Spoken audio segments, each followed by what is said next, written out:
NCP যা কিছু পাচ্ছে অন্তর্বর্তী সরকারের কাছ থেকে, এটা কি তার ন্যায্য পাওনা? এনসিপির আসলে 12টা বাজাচ্ছে।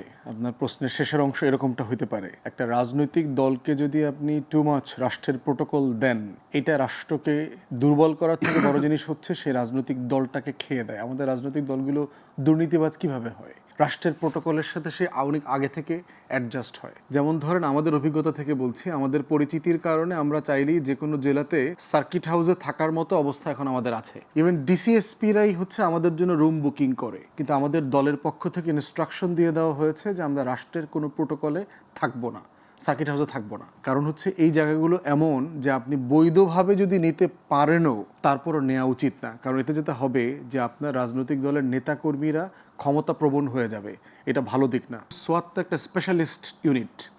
যেই এলাকাগুলোতে সোয়াতের সাপোর্ট দেওয়া হচ্ছে সেখানে আইন শৃঙ্খলা পরিস্থিতি কি এতই খারাপ যে পুলিশ, আমাদের এলিট ফোর্স আছে, র্যাব, তারপরে হচ্ছে বিজিবি বলেন অথবা আনসার বলেন, এই ফোর্সগুলো আসলে সাফিসিয়েন্ট সাপোর্ট দিতে পারছে না। মানে কারণটা কি? মানে আমাকে একটা এলিট ফোর্স হায়ার করতে হচ্ছে কেন? অনেক সময় দেখবেন যে ক্রিমিনাল ধরবার জন্য মিলিটারির সাপোর্ট নিতে হয়। মানে আপনি সীমান্ত ক্রস করে আপনার হেরোইন নিয়ে পার হয়ে চলে যাচ্ছে, আপনাকে তখন এয়ারফোর্স বোন, আমাদের সিল আছে, আমাদের এলিট ফোর্স আছে আর্ম ফোর্সেসের, তাকে কল করতে হয় সিল ডিপ্লয় করবার জন্য। তো এখন কি আপনি এই পলিটিক্যাল পার্টিগুলোর মিছিল মিটিংয়ে সিল ডিপ্লয় করবেন, মানে মিলিটারি ফোর্স ডিপ্লয় করবেন?